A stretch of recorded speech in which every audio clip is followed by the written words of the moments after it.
નમસ્કાર મિત્રો.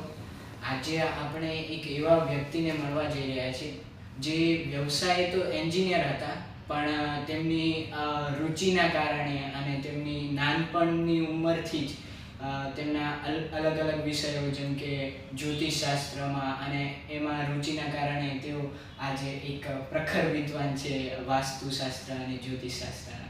એવા આપણા ગુરુજી સંતોષભાઈ વિરડિયા સાહેબને ધન્યવાદ કે તમારા બિઝી શેડ્યુલમાં અમને ટાઈમ આપ્યો. તો આપણે શરૂઆત એક પ્રશ્નથી કરીએ કે તમે 14 વર્ષની ઉંમરથી જ આ ફિલ્ડમાં આવ્યા, તો તમે નાનપણથી આવ્યા તો તમને આમ કઈ રીતનું, એટલે 14 વર્ષે જ આવી રીતનું કેમ વિચાર આવ્યો? બાળપણથી જ મને શોખ હતો. હા. અને કેવું છે કે મારા ઘરની બાજુમાં એક બ્રાહ્મણ રહેતા. હા. એ કોઈનું બી આમ કંઈક વસ્તુ જોવે કે આગળ મને કહે કે તમે સરકારી નોકરી કરશો, તમે આ કરશો, એટલે ક્યુરિયોસિટી કે આવું તો શું જોવે કે એને બધી ખબર પડે કે સરકારી નોકરી કરશે, આ વિદ્યામાં આગળ જશે. એટલે એક વખત એમને મેં પૂછેલું, એમનું નામ જનકભાઈ ગોર. હા. બરાબર. તો એમને કીધું કે દીકરા આ જે છે ને એમાં આ પ્લેનેટ્સ હોય જે તમે જન્મો ને ત્યારે આખું નકશો ફિક્સ થઈ ગયો હોય. ઓકે. અને એ નકશા ઉપરથી ખબર પડે ઇવેન્ટ્સ કે એક એક ઇવેન્ટ શું થવાની છે તમારી લાઈફમાં. પછી એ ક્યુરિયોસિટીને લીધે મેં એમની પાસે બેસવાનું સ્ટાર્ટ કર્યું, પછી એની જોડે થોડું શીખવાનું. હવે ત્યારે તો હું 9મા ધોરણમાં હતો. હા. બરાબર. અને ભણતા ભણતા એક સ્ટેજ એવો આવ્યો કે હું અમારા ગામ ધોરાજીની બાજુમાં જુનાગઢ, બરાબર, ત્યાં ગિરનાર કરીને જે પર્વત છે એ બહુ પ્રસિદ્ધ છે. તો અમે દર 25 ડિસેમ્બર બરાબર 25 ડિસેમ્બરે મારો નિયમ હતો, અમે બધા મિત્રો જઈએ.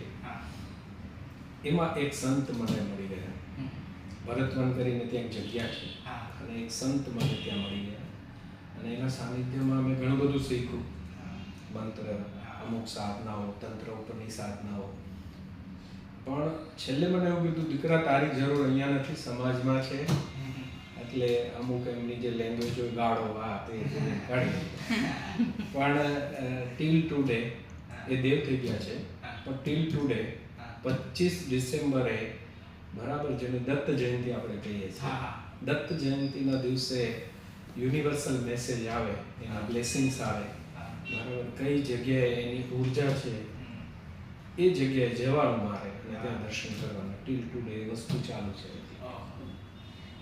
અને આમ અમે જાણ્યું તમારા વિશે, તો તમે એન્જિનિયરિંગ બેકગ્રાઉન્ડમાંથી હતા અને આ ફિલ્ડમાં જ તમારો ઇન્ટરેસ્ટ હતો, તો તમને આમ એમ ના થયું કે એન્જિનિયરિંગમાં આગળ વધુ કે આ જ ફિલ્ડમાં હતું? કઈ રીતે? એન્જિનિયરિંગમાં ઘણું કામ કર્યું. હા.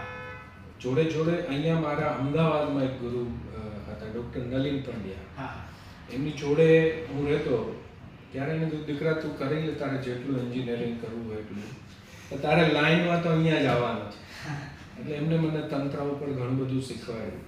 અને એક એવો ઇન્સિડન્ટ થયો 2000માં કે ઇન્સિડન્ટ્સ પછી મેં એન્જિનિયરિંગ છોડી દીધું. એટલે મારા ગુરુજીએ કીધું કે આ લાઈનમાં આગળ વર્ક કરવાનું છે. બસ ત્યારથી આજ સુધી આ ફિલ્ડમાં કામ કરીએ.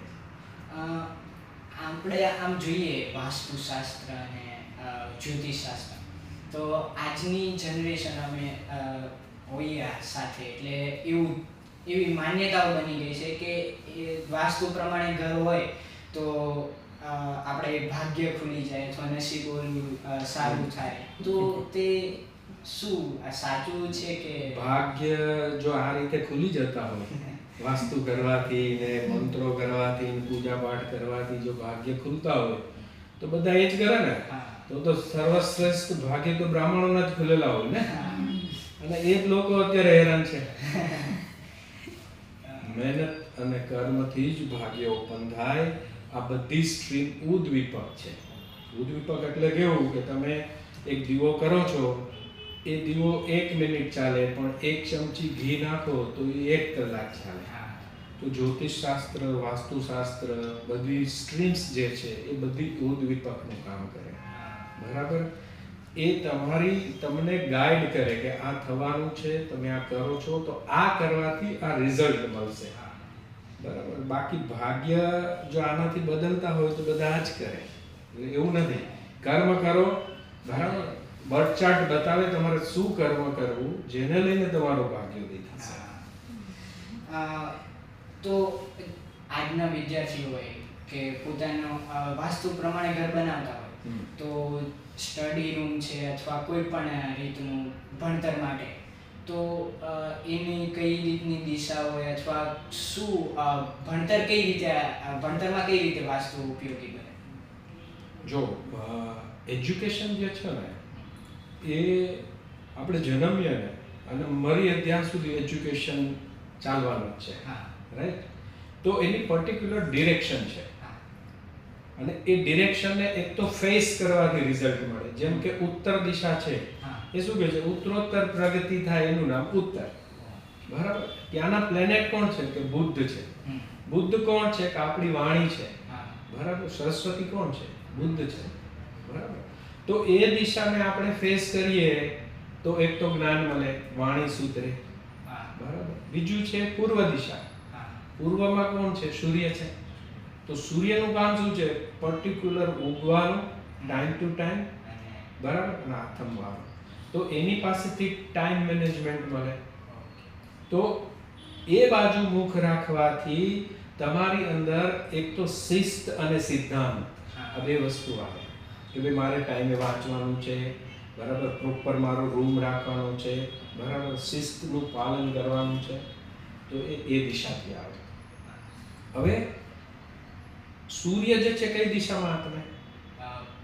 પશ્ચિમમાં. બરાબર?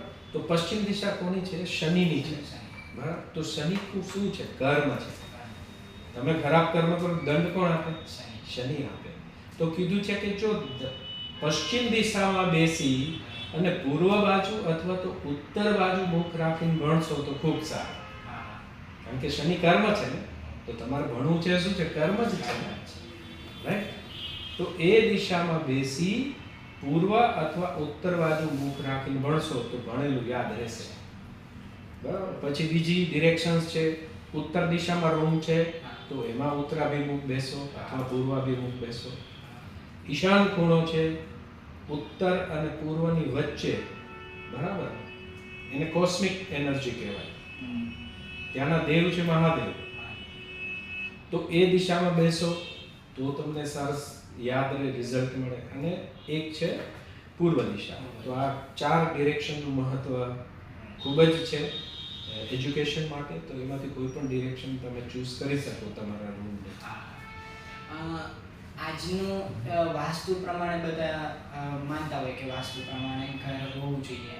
તો આજના જે માનવી જે વસ્તીના યુગમાં ફ્લેટ હોય છે તો ફ્લેટ ચોક્કસ ઓલા બનેલા હોય તો એ તોડવાનું કે એમાં ના શકાય, તોડ ના કરી શકાય. તો કઈ રીતે એમાં વાસ્તુ દોષને લાગુ કરી શકાય? એક તો કોઈ પણ ગ્રંથની અંદર તોડફોડનો ઉલ્લેખ નથી. તમે વિશ્વકર્મા પ્રકાશ વાંચો, સમ્રાગણ સૂત્રધાર વાંચો, માયામત્તમ વાંચો, કોઈ જગ્યાએ એવું લખેલું નથી કે આ તોડીને આ બનાવો. બરાબર?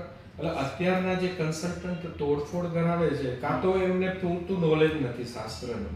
બરાબર? કાં અધૂરું વાંચી અને એવું કરાવે છે કે હું તોડાવીશ તો હું મોટો કન્સલ્ટન્ટ ગણીશ. બરાબર? એવું કશું જ નથી. શાસ્ત્રની અંદર દરેક ડિરેક્શન છે, દરેક દિશાના દેવ છે, દરેક દિશાના દિક્પાલ છે. બરાબર? એ દિક્પાલનું તમે આહ્વાન કરો, એ દિક્પાલનું યંત્ર સ્થાપન કરો તો એ દિશા ચોક્કસથી સુધરે છે. અને વિશ્વકર્મા પ્રકાશની અંદર એક ચેપ્ટર છે ગંધર્વ સંહિતા કરીને, જે ગંધ દ્વારા દેવતાઓને પ્રસન્ન કરવાની વાત છે. બરાબર? આપણે જેમ કે લક્ષ્મીજીનું પૂજન કરતા હોય તો ત્યાં કમળ, ગુલાબ એટલે અતિ પ્રિય છે. બરાબર? ત્યાં ધતુરો ના ચડાવે. તો જે ડિરેક્શન્સના દેવ છે એને જે પ્રિય સુગંધ છે એ અર્પણ કરવાથી પણ વાસ્તુ દોષ દૂર થાય છે. એટલે તોડફોડ કરવાની ક્યાંય જરૂર નથી. દરેક દિશાઓ સારી છે, દરેક દિશાના એન્ટ્રન્સ પણ સારા છે. તમને શું રિઝલ્ટ આપે છે ને એ ઇમ્પોર્ટન્ટ છે. એ ક્યાંથી ખબર પડશે? એ તમારા જન્મના નકશાઓ પરથી, બરાબર, જ્યોતિષમાંથી ખબર પડશે. એટલે આમ જોઈએ તો બધું આપણા શાસ્ત્રો કોઈ એક શાસ્ત્ર કોઈ અલગ નિર્ભર નથી, એકબીજા ઉપર આમ કનેક્ટેડ છે. જેમ કે વાસ્તુશાસ્ત્ર અને જ્યોતિષશાસ્ત્ર બધું આમ ક્યાંક ક્યાંક કનેક્ટ થાય. તો તમે એક એન્જિનિયરિંગ બેકગ્રાઉન્ડમાંથી આવો છો, આધુનિક વિજ્ઞાન અને આપણા ભારતીય પ્રાચીન શાસ્ત્ર, તો આ લોજિક અને ફેથ વચ્ચેનું જે બંધ રહ્યો એ તમે કઈ રીતે બાંધ્યો? જો એન્જિનિયરિંગ પણ શું કહે છે, એ સાયન્સની જ વાત કરે છે. હા, બરાબર. હું ઇલેક્ટ્રિકલ એન્જિનિયર થયો તો ભાઈ પોઝિટિવ નેગેટિવ થાય તો ટોર્ક લાગે. બરાબર.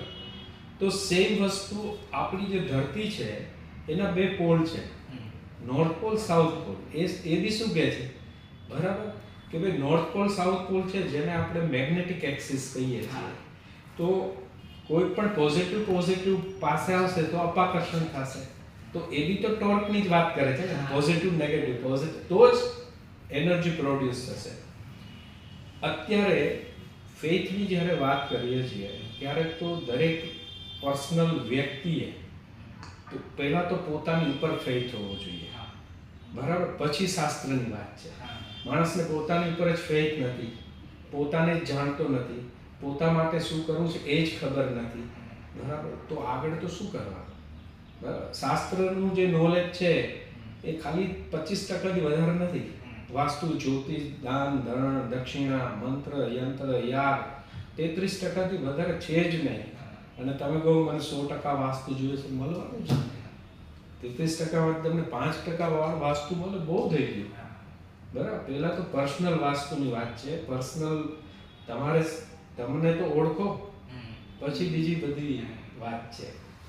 એટલે આપણે વિદ્યાર્થી તરીકે કહેવાય કે અમુક માન્યતાઓ હોય વાસ્તુ પ્રત્યે, વિદ્યાર્થીની પણ ઘણા વડીલોની કંઈક માન્યતા હોય છે.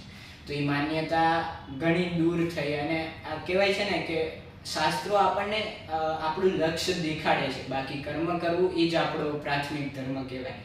તો ધન્યવાદ ગુરુજીને કે આ તમારા શેડ્યુલમાંથી અમને ટાઈમ કાઢ્યો અને અમને અમૂલ્ય જ્ઞાન પ્રાપ્ત કર્યું. Thank you so much.